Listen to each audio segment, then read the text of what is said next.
This thing's getting hard to start in the mornings. Don't know why. It's a fresh battery. It's kicking over a little weird. I'm not sure if it's the morning condensation or what. Hard to tell. Anyway, happy Tuesday morning to you all. It is Tuesday the what, 22nd? Yeah, October 22nd. It is very nice, 66 degrees out here this morning. A little bit damp, but feels pretty good. Humidity is a little thick this morning. Yeah, 93%. I'm sure that will dry out as the air temp rises this morning. See, it's kind of hazy off in the distance.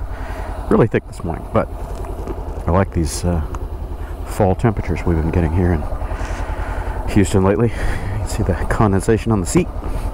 Everything was covered in dew this morning. I haven't done very many ride vlogs lately. I've recorded a few. I haven't edited or posted any of that yet. But I did a live stream over the weekend, and Kevin came down from Austin on his Kawasaki Eliminator, and we installed a Kaufman's Thunder on there. And man, that thing looks great, sounds great. It's awesome. That's, if I were to get an Eliminator, that would be the first upgrade I'd put on it. The second would be a windscreen, and he's got the T-Rex windscreen on there. Fit and finish on it are okay. It's not mine, so I can't really comment too much on that, but yeah, I did a test ride, kind of a follow-up from my year ago ride when I took it through the park over there, and I repeated that same route pretty much. And my thoughts are the same. Great bike. I would have to do two things on it immediately to make it a better tourer cruiser for me, and that would be the plus 1 tooth front sprocket and some better rear shocks, I think. Beyond that, great bike. Fantastic bike. It's very playful up top. It's got a good engine character to it.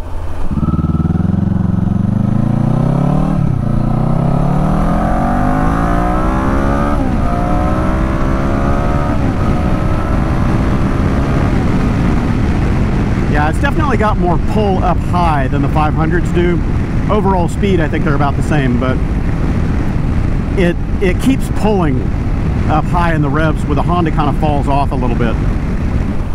It's just a little buzzy for a cruiser, in my opinion. So, hence the plus 1 front sprocket, kind of calm down the motor a bit. I'm trying to decide which way I should go this morning. I'm already going the wrong way. No, I'll go this way. That's right. Trying to decide. I've got to go back to the Galleria area, so I'll go this way. I was going to take I-10, but that means I have to go down 610 through the Galleria, and that's a no-go. No-fly zone for me. I hate that area. Oof. Westpark Toll in the mornings is pretty clogged up, but it's 9:30 now. I think it'll be thinned out a little bit. We'll find out. Anywho, so the live stream was fun over the weekend. I think we were 2.5 hours. Might have gone longer than that, I don't remember. And we gave away a couple things, and Pedro, who lives in Portugal, won the Senna 50S Bluetooth comms unit that I gave away, a brand new comms unit that's been sitting in my giveaway pile for, oh man, almost a year now. So I need to figure out shipping logistics for that. That's going to be fun. I'm thinking probably DHL would be the best option to get it over there. I've never sent anything overseas like that. I've sent stuff to the UK, but haven't really done it in a while, so I don't know what all the customs restrictions and all that stuff are. I know you got to pay duties and tariffs on a lot of that stuff, so I don't know.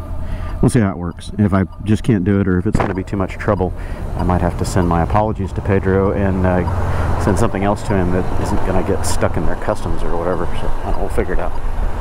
And then Derek Frampton won a set of these gloves in extra large. I had gotten these a while back. Speed Addicts sent me extra large instead of medium, and I didn't realize it until too late. I ordered them through Amazon, and that was right around the time that my Hunter 350 accident happened. Wreck. It was a wreck, it wasn't an accident. So those just sat in the package for months, probably 3 or 4 months before I ever uncorked them.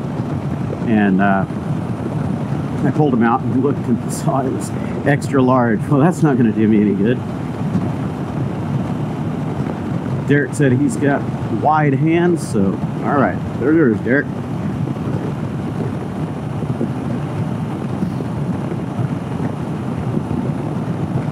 Try to do another live stream maybe this coming weekend or the weekend after that.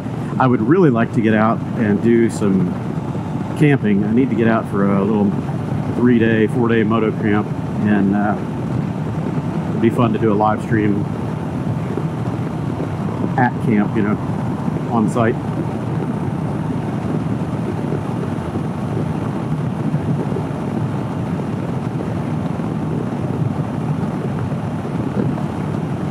Totally unrelated topic. I just changed my oil in this a few days ago, and I guess like 2 weeks ago. I switched over from Castrol Power 1 4T stuff. That's what it's been living on its whole life. And I switched over to the Mobile 1 4T, whatever, you know, the Mobile 1 full synthetic stuff. And I gotta say, the shifting is notchier on this thing with the Mobile 1 in here. I've noticed 4, 5, and 6 seem to be kind of notchy. And I actually got stuck between 4th and 5th once, just what, yesterday or the day before. So I'm not sure if it's just, you know, difference in the friction modifiers that they've got in there or what, but, you know, oil level's good, you know, it's right middle, just above middle of the sight glass, so right where it should run. I don't know, weird. I've had very good luck with that Mobile 1 4T in my mini motos, the Super Cub and the Trail. It runs excellent in there, and the Castrol stuff actually burned by or blew by in those smaller engines. I was noticing a lot of consumption, but the Mobile 1 doesn't burn. It doesn't seem like it doesn't have blow by. But in this bike, it's hitting a little differently. I checked my clutch adjustment, you know, it's not dragging or anything like that. So, I don't know.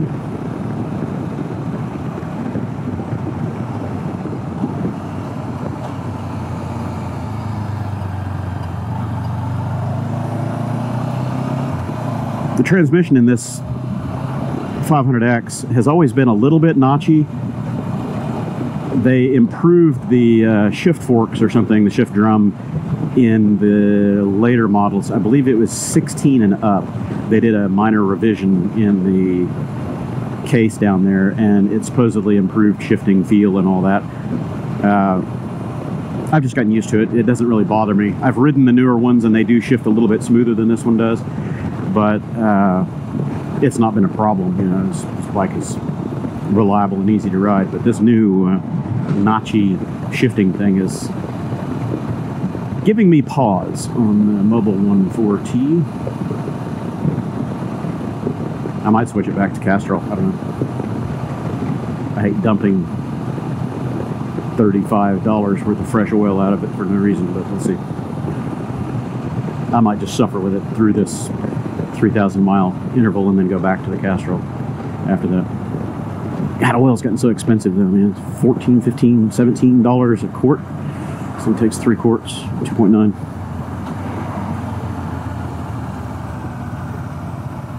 I thought oil was expensive back when I was paying $9, you know, $8 and $9 for synthetic, and regular petroleum was $5. You know, so it was almost double the money.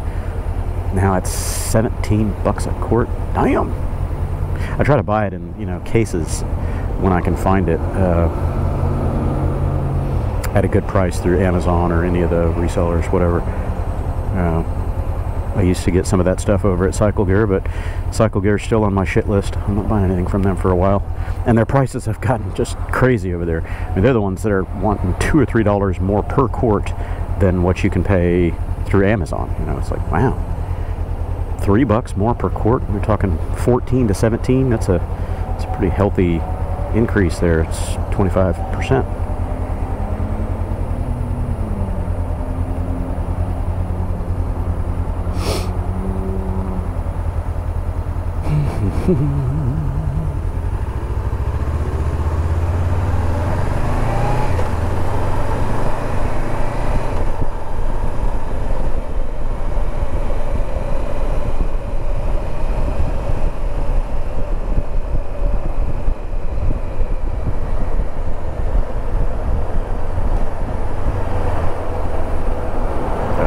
Stop before the intersection there, fella.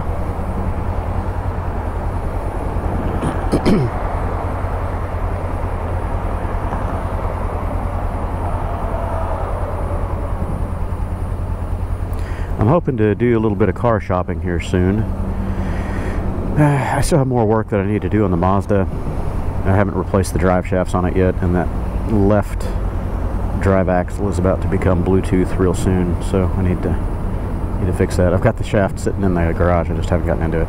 I need to get a slide hammer and a couple of other things. I can rent the tools, whatever. I just need to dedicate myself to the task and get it done. But I need to replace both drive shafts because they're both bad, so I was waiting to have a few spare bucks to get the right side drive shaft at the same time.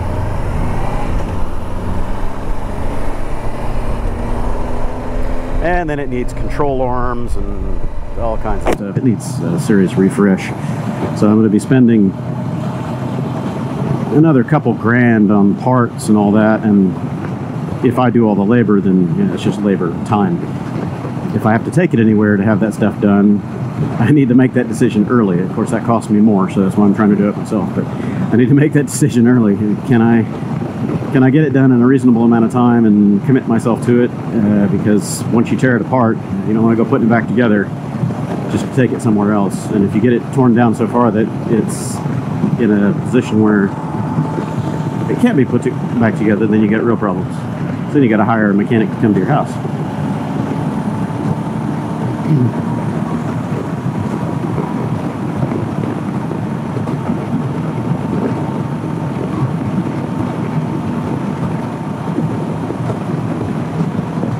I've done CV axles plenty of times. It's not really all that hard. It just depends on the vehicle clearances to get in there with your pry bar or a slide hammer or something like that.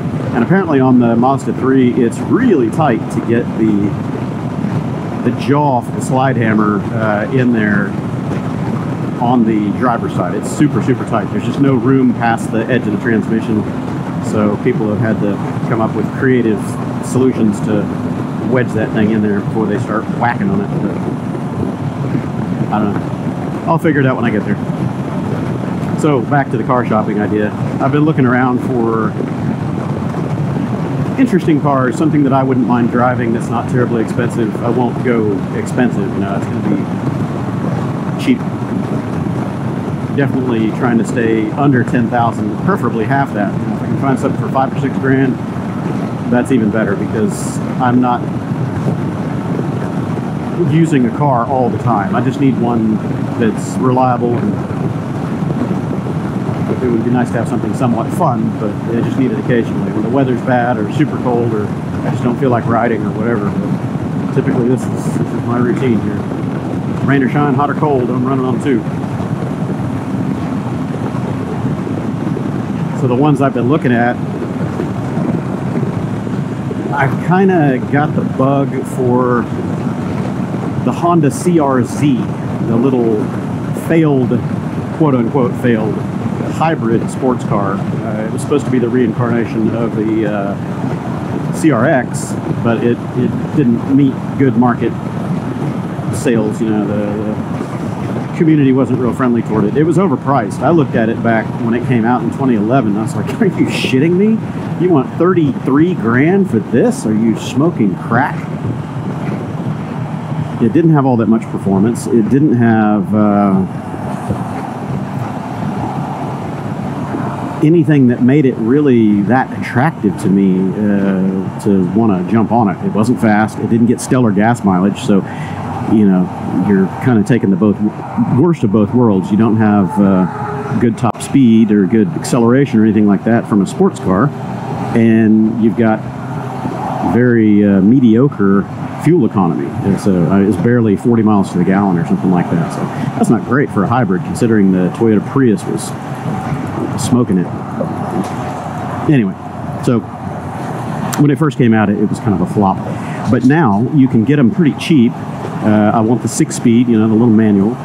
And I've been seeing them on Facebook Marketplace and Craigslist and a bunch of the sites out there. Oh, hey. Whoa, hey, goddamn, don't let me get run over from behind. This guy likes his brakes. He's not paying attention. He's just full brake, jamming this freaking pedal through the floor. What a dick. Coast, dude. Don't just full panic stop. So they're available everywhere for 5, 6, 7 grand.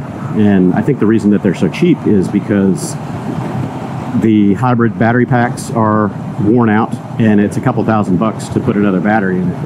And the IMA on that, the integrated motor assist, is paralleled up to the motor, so it doesn't really give you all that much power or anything. And it's like 30 or 40 pound-feet of torque. Yeah, I'm getting away from this asshole. He is just living on those brakes.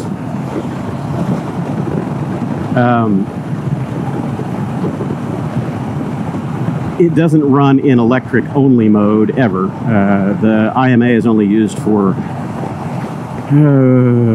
low speed acceleration, something like that, and it's like 15 or 20 horsepower and 40 pound-feet of torque or something. It's really not all that much.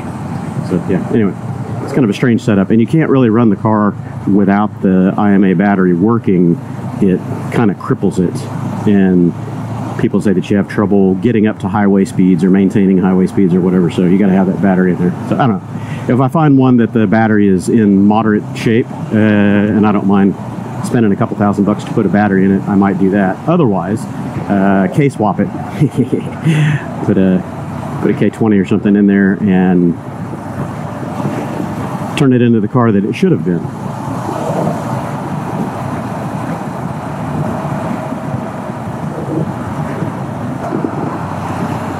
All right, you want me to go? I'll go.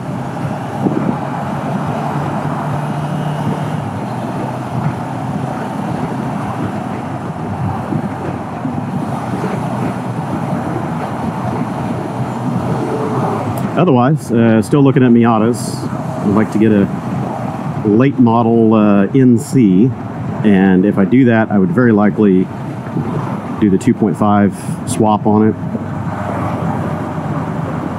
Probably wouldn't be a built 2.5, but maybe, you know, just a little bit of performance add-ons, whatever, just to give it that extra torque of the 2.5.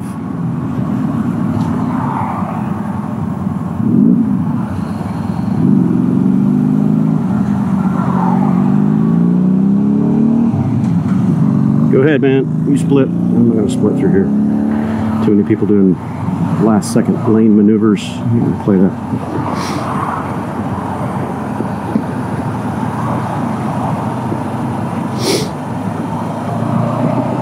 I will go around this guy though, because he can't seem to figure out what he's doing.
Why are you people poke-assing along? Move it. God damn.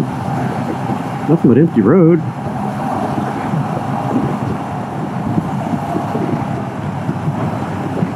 This guy's on his brakes and there's nothing in front of him for a full city block. Dude, roll.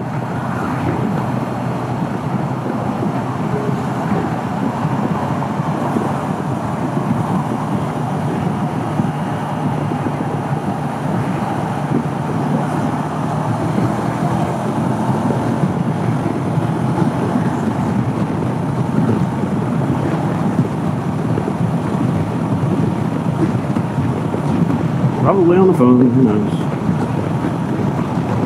It's going 40 miles an hour on a tollway. The speed limit is 65, where everybody runs 85, 90 normally. Just blocking traffic. Lost his gas pedal, hypermiling shit, I don't know. He's defective, that's all I know.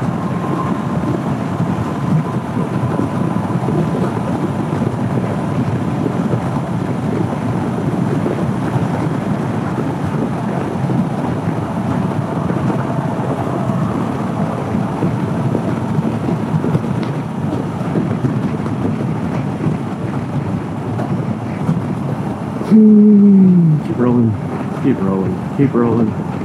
No stopping on the highway, you shit munches.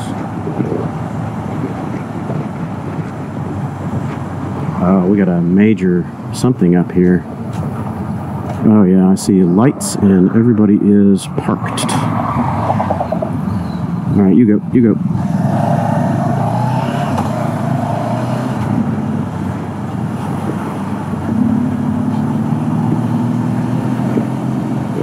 This is where I split.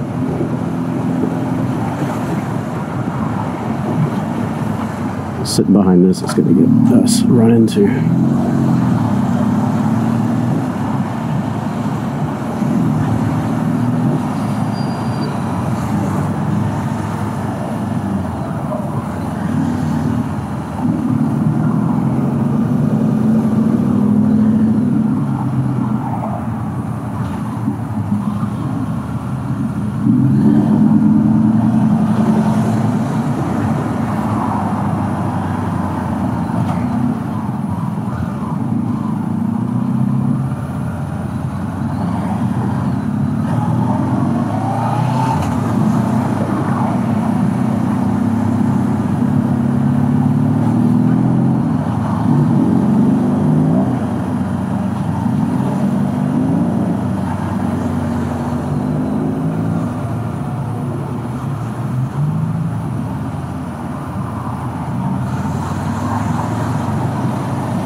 So then the other cars that I've been searching, I need to get something for my daughter, and she likes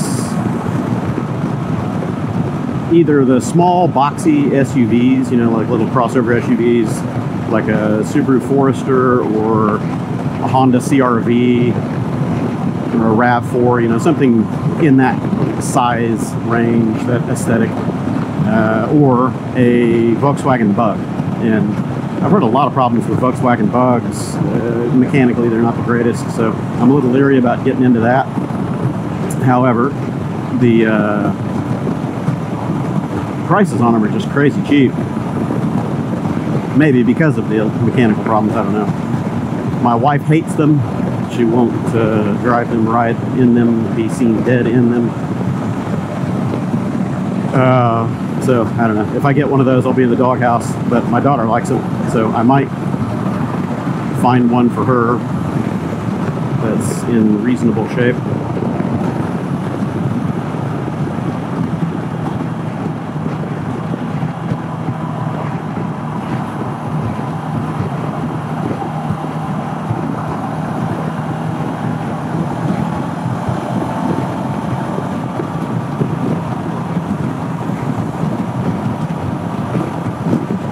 My son needs to get a car for him.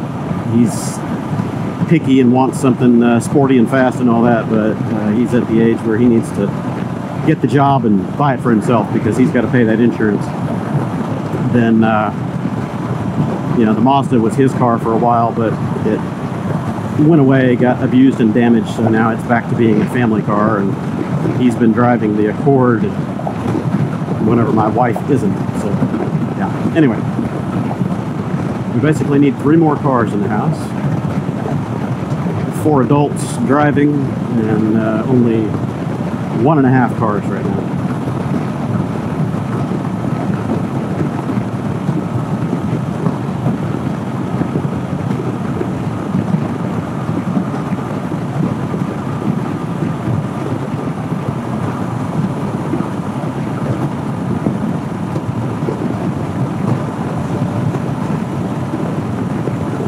I haven't decided what I'll do with the Accord. My wife wants something different. She has been considering going out and getting her own car, you know, something that she wants, which is fine. She can do whatever. She likes the Pilot and the size of, you know, that, and the utility of having the big back cargo area. So I'll probably look around for another used Pilot for her somewhere in the, I don't know, 2015 through 2020 range, something like that. See if I can find a nice one in good shape for under 15 grand. 15 to 18, somewhere in that range. Definitely under 20 grand. I'm not going to buy another new one for $52,000 or whatever they cost now. It's crazy. So if I get that for her, then the Accord will be just, you know, whatever. I mean, I never really used that car that much. I got it right when C19 started, and my commuting slowed down a lot. You know, I was working remotely through a lot of that, so I just relied on the bike, and the car sat there and pretty much unused for over a year, year and a half, something. And she didn't like it, still doesn't. But when the Pilot got totaled in February of 23, then, you know, she defaulted to driving the Accord around.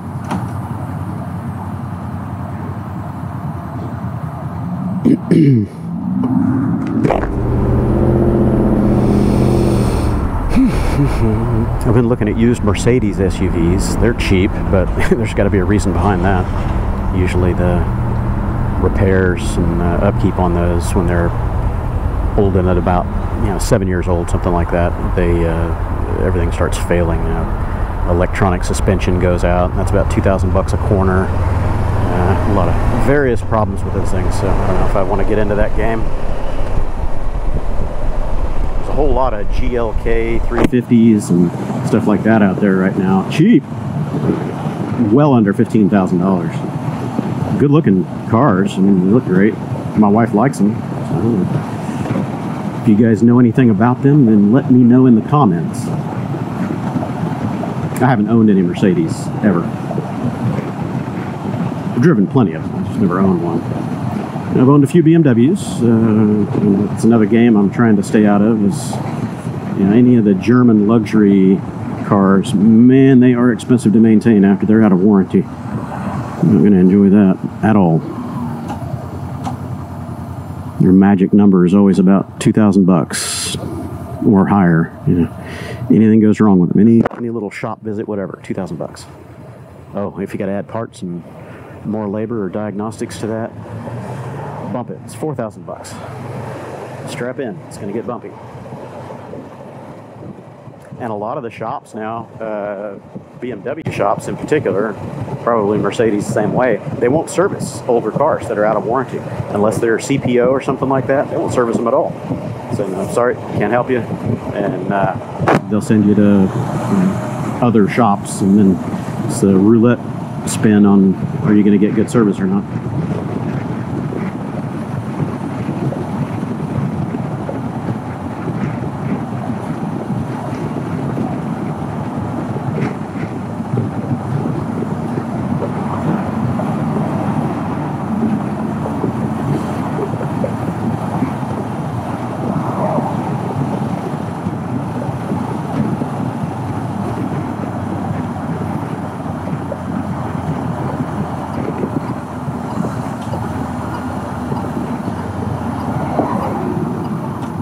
I looked at Porsche Boxsters and what is it, the little Cayman. I've been looking at those too. If I were to get a sports car, a true sports car, something hotter, faster than a Miata, that would probably be it. I would probably get the little, what was it, the 917, 918 Spider, whatever that is, the Cayman convertible. I'd probably do that. So they've got great maintenance histories, and they can be had for pretty reasonable prices, you know, under 30K used, obviously, with moderate miles on them. 60,000 mile, 70,000 mile cars. As long as they've got good maintenance history, then it would be a decent purchase, I guess. Just don't want to get into any of the luxury brands while they're less than 3 years old. Go! How green does it have to be, people? All three of them on their phones. I could see all three of them looking down in their laps. Phones are just such a ridiculous distraction. Put them away.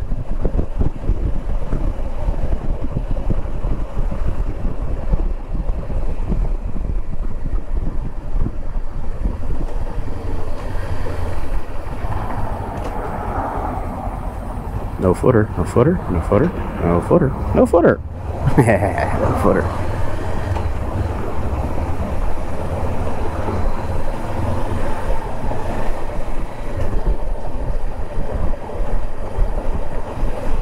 The guy's still sitting back there. Dickhead. Put your fucking phone away.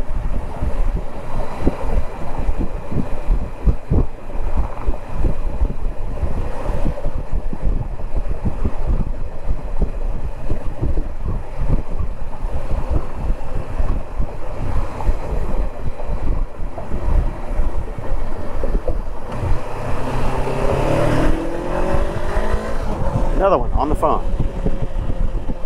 Dickhead. And he was trying to cut me off. Fuck you.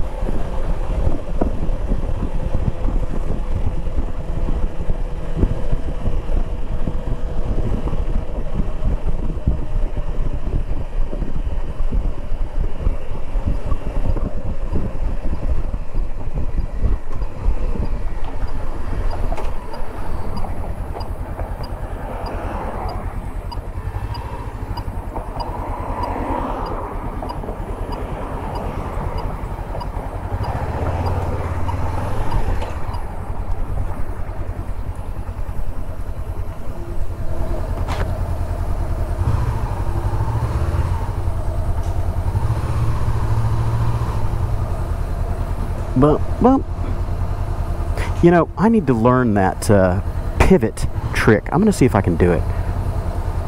There's been a lot of those videos going around lately about people pivoting their bikes. Okay, you put the side stand down. I've never done it because I'm always afraid to bend my side stand, but supposedly, let's see if I drop it on myself. Supposedly, you just pivot it up. I guess you have to grab the far bar. I don't know. I don't think I can do it, man. My bars are up and they're real close to me, so I'm rear of my pivot point. But people are just dragging it up and pivot. Yeah, I have to like lean way down, but there it is. I'm gonna bend my side stand. Get pissed off. I've never done it. I mean, I've done it on dirt bikes, so let me qualify that. I've done it on plenty of dirt bikes. That's easy to do if you've got a side stand. But on a full-size bike, I've never done it. And there's not much room here, and I don't want to hit this van. First try, and I either drop it on myself or punch it right into the door of this van. That'd be typical. And of course I do it on camera. Dumbass. Alright, here we go. Leave a little bit of room for a true bicycle if a bicycle comes in. Okay, anywho, enough of my antics. Gotta go work. Try to pay the bills. Pay for another car. Another budget deficit for the family.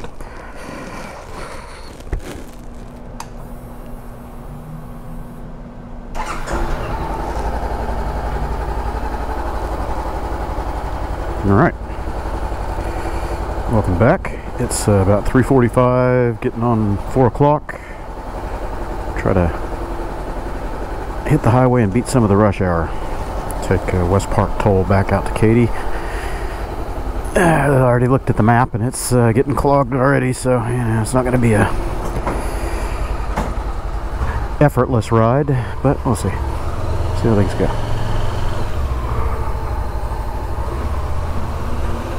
Hopefully no cager incidents to deal with.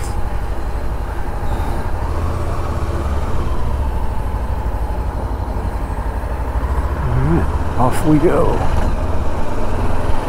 Ooh, that was close. Did you guys see that? Whew. Man, that Jeep pulled right in front of that Volvo. They probably missed by about a foot, if that.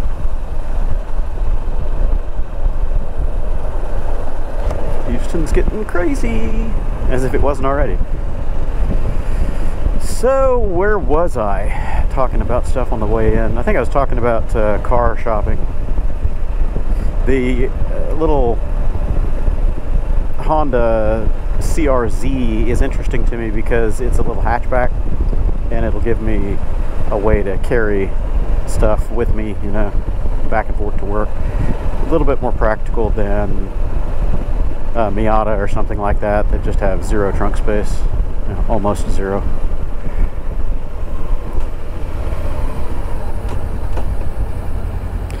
So that might be the better option. What brought that back to my head was that Volvo that went by. I like the little Volvo, was it the C30? I think it's what it's called. The little hatchback. I really liked that when it came out in it's the early 2000s or whatever. So it was like 2006, 2007, somewhere in that range. I saw those over in Europe before they came to the US, and I was really hoping that we would get that turbo diesel version because it was just stupid crazy efficient, but we didn't get it. Oh well. I should have gone the other way. It's okay. Yeah, I'm skipping this. That is a no-zo, no-go, no-fly. I'll come up here to a little cross street and turn. Get over to Westpark because I am not going to play in that.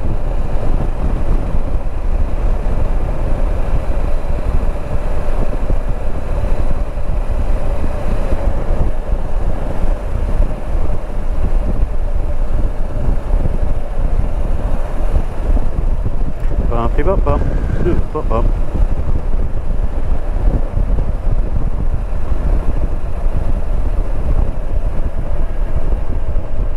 Yeah, I'll just hang a left here on Newcastle and avoid all this.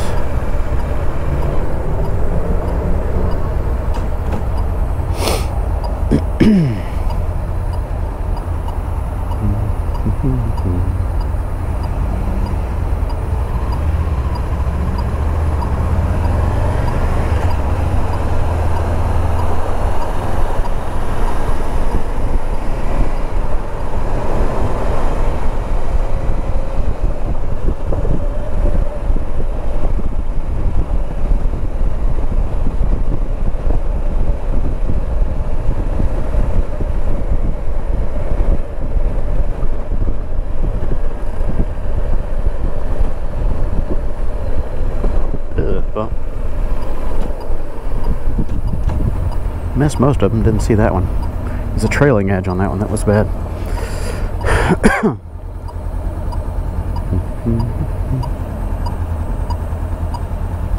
You know, in all the years that I lived over here, I never went to this little food mart. I lived just on the other side of that wall back there behind me on Newcastle. And I was there for almost 10 years, I guess, right there in Afton Oaks. And I never once came to this place. There were so many robberies and shootings over here. Like, yeah, no, thanks. I'm not going to shop there. I guess for people in these apartments over here, it's probably okay. No, I'm not letting you out. You're just going to block me because you can't get across anyway.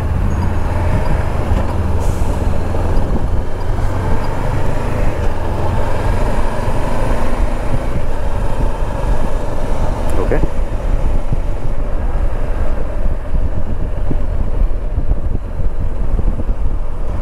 Man, look at this traffic. This is insane. Not even 4 o'clock yet, and even Westpark is this blocked. Goodness.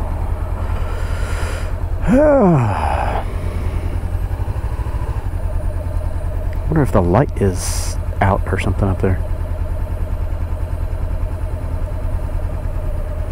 The only time I've seen the queue this deep is when one of the lanes is closed, but it doesn't look like we got a lane closure. People are stacked up in both lanes all the way up. Looking at the staggering of traffic here ahead of me. If lane filtering were ever to be legalized in Texas, it would take a long time for it to really be efficient for motorcyclists because of this. You know, you got people sitting all over the lanes, and they're not real conscious about lane placement, and you would end up getting stuck or pinched between vehicles anyway. And then, you know, everyone here is so aggressive, they're going to try to squeeze you anyway, you know, scoot over just to make your life difficult. If they have to wait, so should you, you know, that kind of mentality.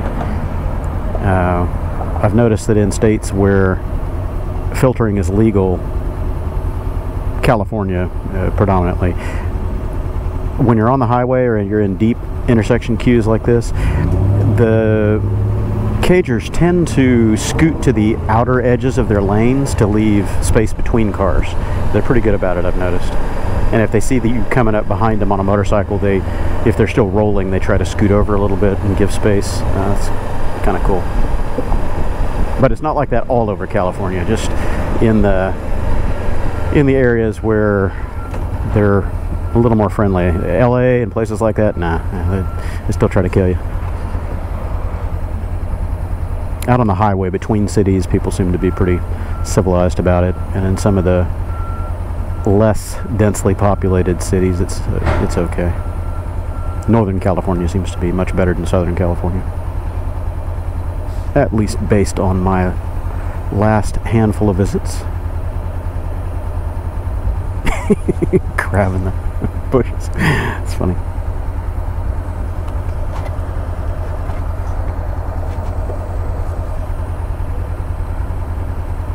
Back in the late 2000s, or sorry, the late 90s, early 2000s, when I was doing a lot of work out in California, I was out there on my bike quite a bit. I'd ride from Austin out to Huntington Beach and San Francisco and LA, and I did a lot of work out there. And I don't know if lane splitting was officially legal back then, but everybody did it, and it seemed like, you know, the motorists didn't give them, you know, the cagers didn't give the motorcyclists flack. But I don't know if it was officially legal back then or not. It's an interesting little trivia point that I do not know. I saw everybody else doing it, so I did it.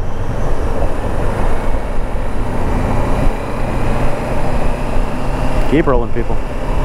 Get through it while it's green.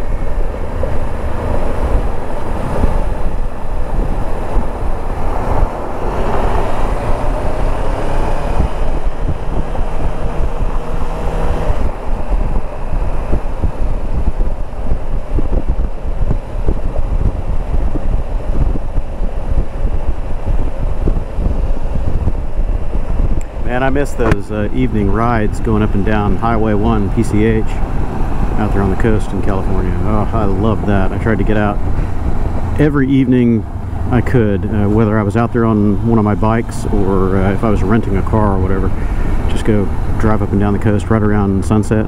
It's fantastic. Beautiful, beautiful scenery. Oh, keep driving. What is it with these people?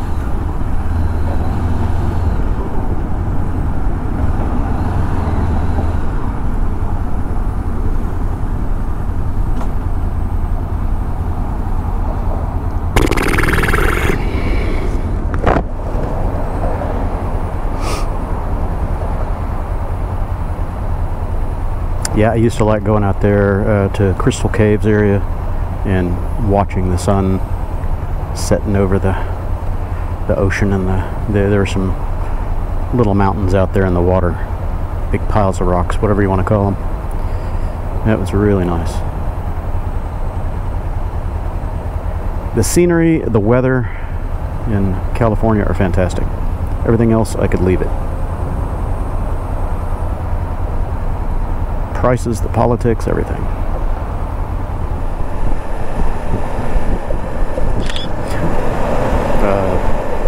Mailbox sitting out there, that was interesting. Couldn't tell if he had a mailbox or a barbecue grill. I couldn't see what that was. It was shaped like a mailbox, but what a weird place to put a mailbox.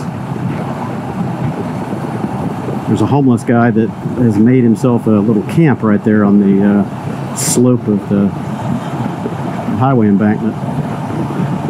It's been there now for several weeks. I mean, the last time I saw him, or first time I saw him, was about a month ago, and he's still there.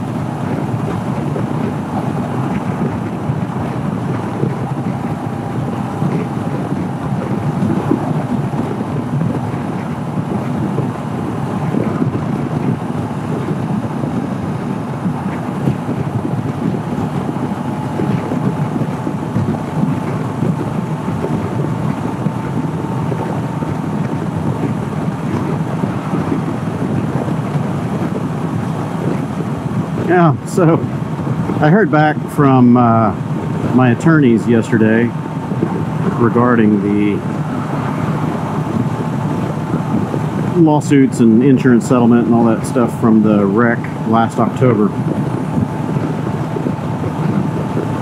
I guess I can I've mentioned it once in my live stream. I can mention it here. It's not 100% sorted, but at least all the legal stuff is out of the way.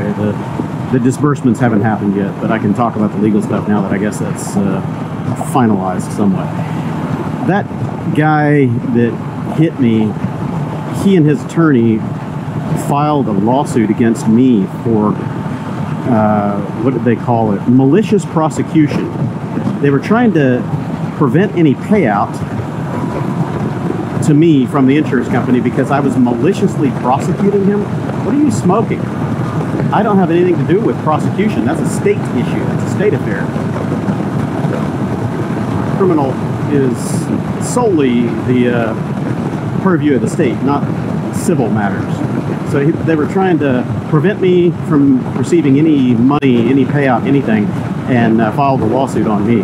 And of course, my attorneys went after it and said, "Nah, we don't think so," which was basically my posture. How can they claim that I'm doing anything malicious on the criminal side? That doesn't make sense, because I never had any action interaction with the Houston DA other than the initial phone call when they were asking me for information, and then I called them a second time when I heard that there was a court date, because I got a notice in the mail saying that there was a court date. So I called to get clarification. Is this a summons? Do I need to be there? And they said no. Okay, so that's the only interaction I ever had with the Houston District Attorney's Office. And then these dipshits are trying to say that I was harassing and doing, you know, malicious prosecution. Go fuck yourself. You hit me And now you're trying to make me the bad guy? What the fuck, are you kidding me? Come on. Typical players playing the system, playing the victim when there's no victim. I'm the victim, they're not the victims. I was literally a victim.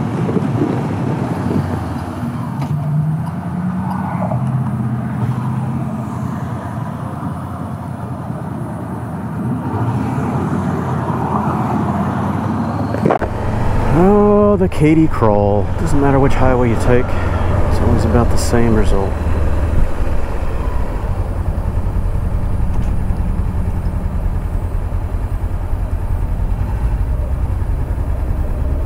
Still no footer. Not gonna be for long though.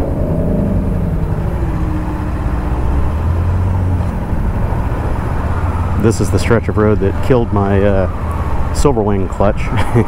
But it started, the backup started all the way back pretty much right as I got on off of 59. It was just a parking lot for 2.5 hours it took to get down this stretch. And once you're on it, you're pretty much stuck. I mean, you could exit there, you could take other streets or whatever, but it's not going to be a lot better. And all the stop and go, stop and go, stop and go for 2.5 hours, just smoked the clutch on that thing. Burned it through, ate it.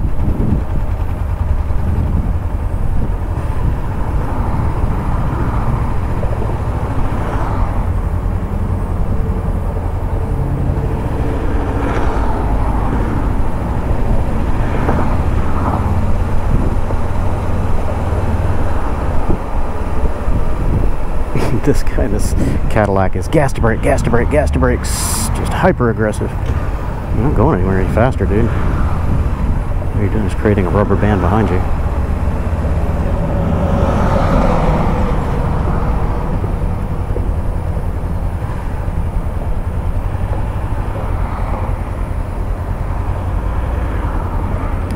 Foot down. Full stop. Hey, shipping services, DHL, right there. Need to go grab that package for Portugal. Send it over to Pedro. That's going to cost a pretty penny, but I'll do it.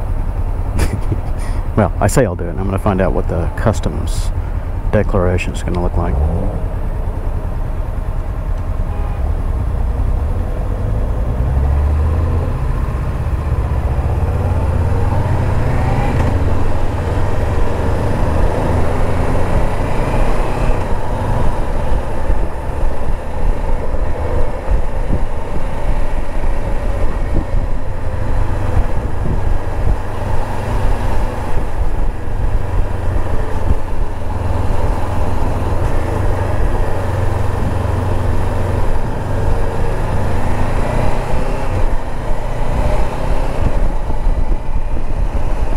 Guy's sitting there on his phone. Oblivious that he's holding up a line. Oh, cagers and cell phones, man. How many times do I have to say it?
You couple of dipshits. Right out in the middle of traffic.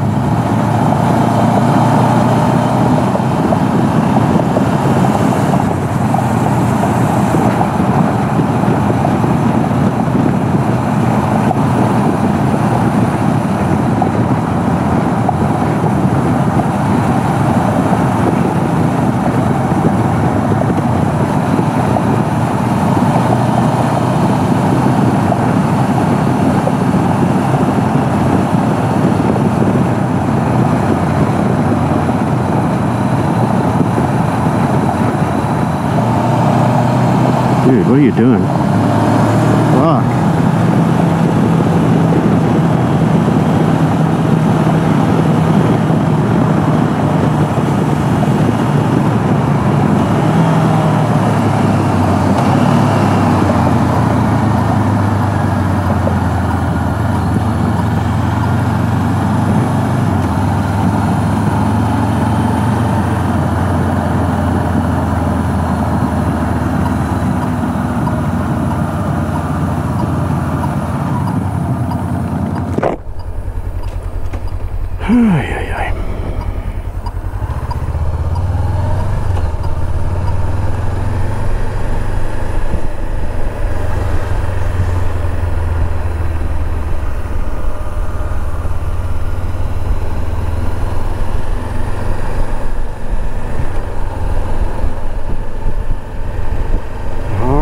Home again.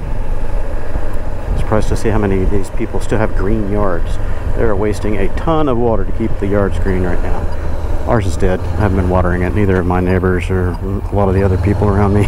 It's so dry out here. It's insane. We haven't had rain in over 2 months, and it looks like we don't have any in the near future. So yeah, it's a serious drought going on in Houston right now.